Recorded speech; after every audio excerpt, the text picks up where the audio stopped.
Hello, I'm DJ Trackstar Stacy, and right now we're going to talk about the 7 most overlooked dance floor killers. A lot of times when people are planning these things, they're thinking about the aesthetics or whatever, they don't even realize how this could affect dancing later at some point in the event. So, the number one most overlooked thing killing your dance floor is those string lights. Here's the problem with the string lights over the dance floor. They're never attached to a dimmer. They're either as bright as noon or they're off. Those are the only options. I understand they look cute.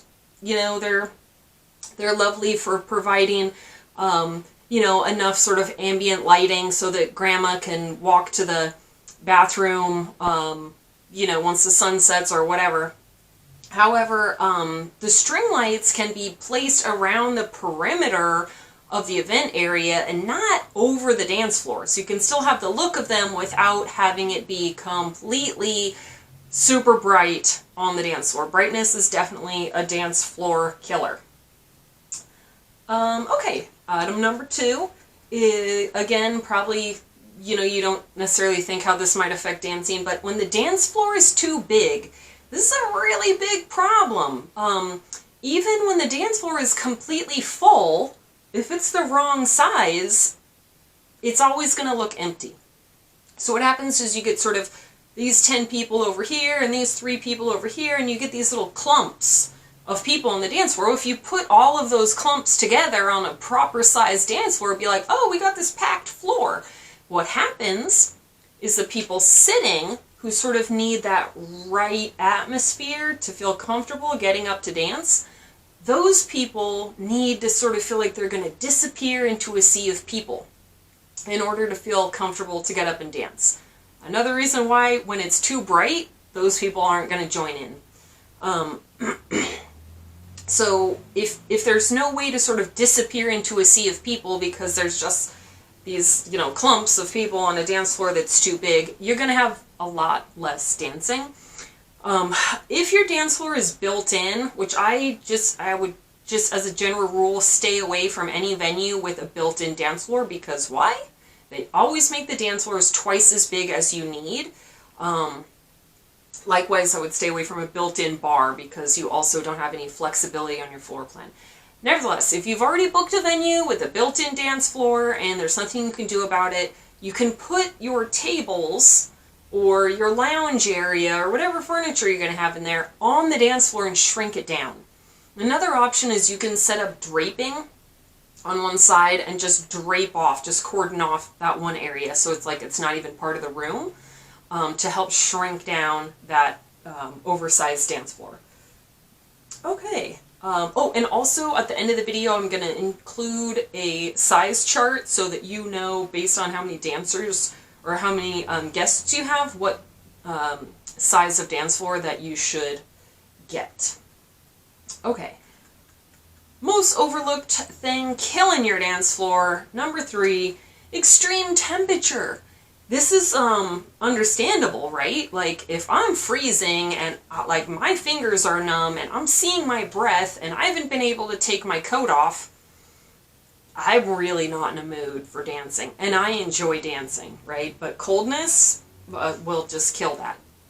Likewise, if you're planning an outdoor event in, Palm Springs in June, you better expect to have misters, chilled towels, cold drinks, fans, passing out the handheld fans to guests as they arrive. You really need to plan for their comfort, and on top of all that, you can still expect there probably won't be as much dancing.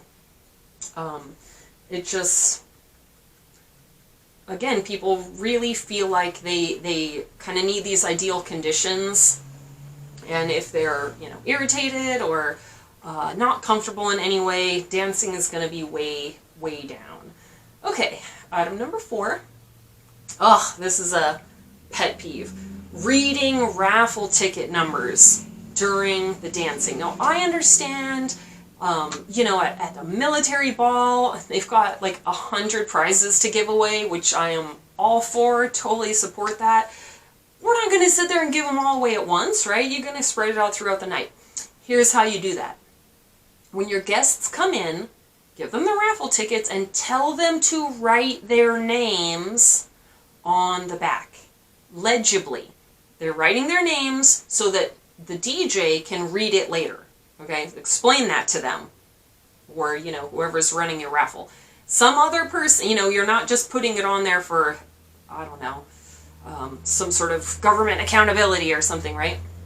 So make sure they write their names legibly on the back of the tickets, and then what happens, you know, every 20 minutes, every 30 minutes, you're going to say to the DJ, okay, here's our next 5 winners, and you're going to give them a list of names, not a list of long numbers. Like, nothing is more of a buzzkill than reading long, complicated numbers to drunk people in a dimly lit room. They gotta fish around in their pocket, remember where the tickets are. Inevitably, you're gonna have to repeat the ticket numbers a couple of times because that guy was in the bathroom and he only heard the first 3 numbers, and that guy didn't get his ticket out yet, and that person didn't have their reading glasses on yet. Oh my gosh, it's super tedious.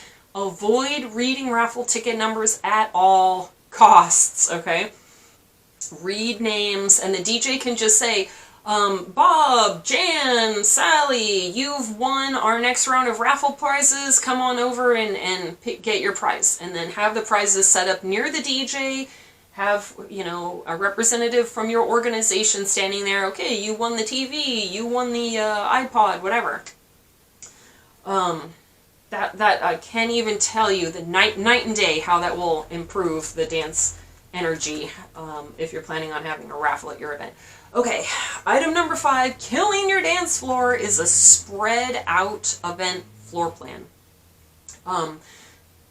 When the crowd gets sort of thinned out because, you know, the photo booth, you got to go out the door and around the corner, and it's not even visible from like where people are eating or dancing or drinking at the bar, that's a serious issue, okay? If the bar is, you know, you can't even, again, see it from the stage or whatever's the center stage of your event, everything should be together in one space, all clustered together. That is your ideal event setup. If people have to, you know, go outside and walk down the stairs and go around the corner, you know, to find the bar or the photo booth or whatever it is, you can definitely expect less dancing. Definitely. Oh, and also I'm going to include at the end of the video a sample floor plan. It's from brides.com. It's for weddings, but you'll get the idea. Just change the head table to the stage, and ultimately it will do for your corporate event. Okay, dance floor killer number 6. Too much waiting around time. If your caterer is running 45 minutes late, you know, let's announce the award winners now. Let's do some trivia. Let's do something, because once your guests sort of grow roots into their chairs, it is really impossible to undo that spell. Do you understand? It's just, people feel like when their time isn't being respected, they just kind of want to go home. And I can think of situations I've been in like that as well, and I just want to get out of here. Right? So you're going to have less dance floor energy if half your guests have already left. Alright, and, oh, and just, little side note on that one, avoid any kind of games. I know a lot of people at their office Christmas parties and stuff, they like to play games. That's fine.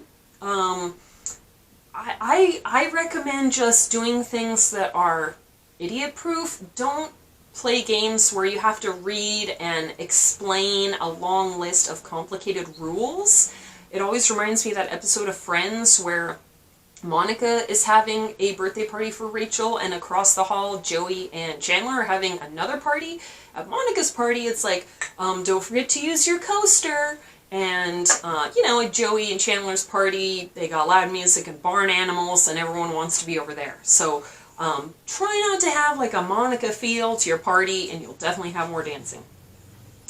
Alright, our last overlooked dance floor killer here is too many requests and too many must-play songs. Think about, like, you know, maybe you've been to a 50s diner or something at some point, you know, kind of cool restaurant that maybe had a jukebox. Or maybe at a bar, or, I don't know, like the Elks Club, sometimes those kind of places have jukeboxes. Think about what the music sounds like when you have all these random people with their own tastes and interests controlling what everyone's listening to. Right? It's not good. It's all over the place. Right? There's no consistency. You don't have, you need like one cook in the kitchen there. Speaking of cooks in the kitchen, like, under what circumstance would you walk into the kitchen and tell the chef before your event, can you put some raisins in the salad? I really like that.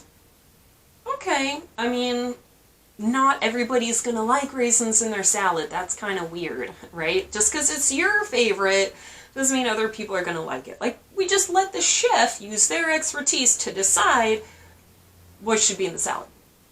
Same thing with the DJing. I don't know why people think like, oh, everyone will dance if you play this, you know, or oh, this is my favorite song.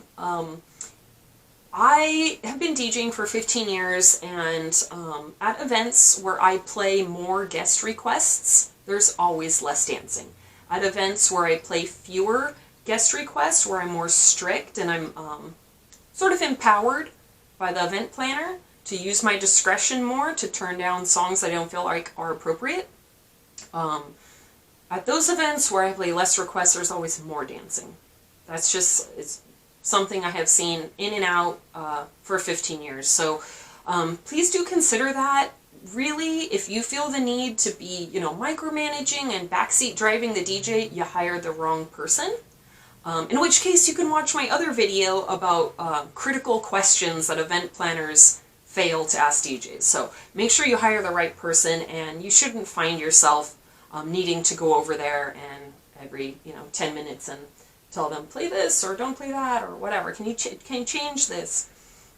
Okay, if you're planning a wedding, you might have stumbled on this video, and I thought I would throw in just a couple bonus wedding dance floor killers. So one of them is when the cake is too far away from the head table, from the dance floor, from the center stage. Okay, so what typically happens is the cake cutting is, half an hour after dinner or whatever, let people digest a little. So the DJ's worked for half an hour to get this party going, and then you want to say, let's flip up the lights, tell everyone to leave the dance floor and go over to that far corner to watch us cut the cake, and then we want them to walk past chairs, go back to the dance floor, and start over again.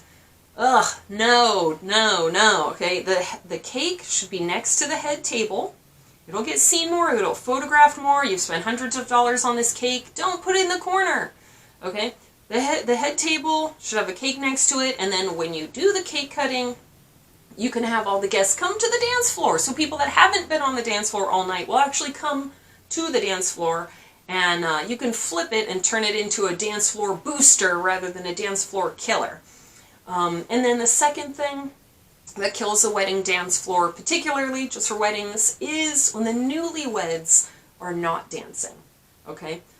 Your guests are there because they want to support you and they want to be with you. A lot of them will wait for an hour or 2 hours to just get a chance to congratulate you. They don't want to interrupt. Oh, you're talking to so-and-so. Oh, you this and that. You're at the bar. They will kind of follow you around and wait till they get a chance to, tell you a story or whatever. They want to get a picture on their phone with you, whatever it is. So if you're outside dancing or smoking, or you've got one of those bars it's outside and you're out at the bar all night, you're gonna find that your guests are gonna migrate to whatever it is that you're doing. If you're just talking, at the tables and you don't go on the dance floor, your guests are gonna do the same thing. So, just something to consider for those of you planning weddings. Anyway, this has been 7 overlooked dance floor killers. I am DJ Trackstar Stacy. Thank you for watching. If this was a helpful video to you in any way, I really appreciate your like and follow. Thank you.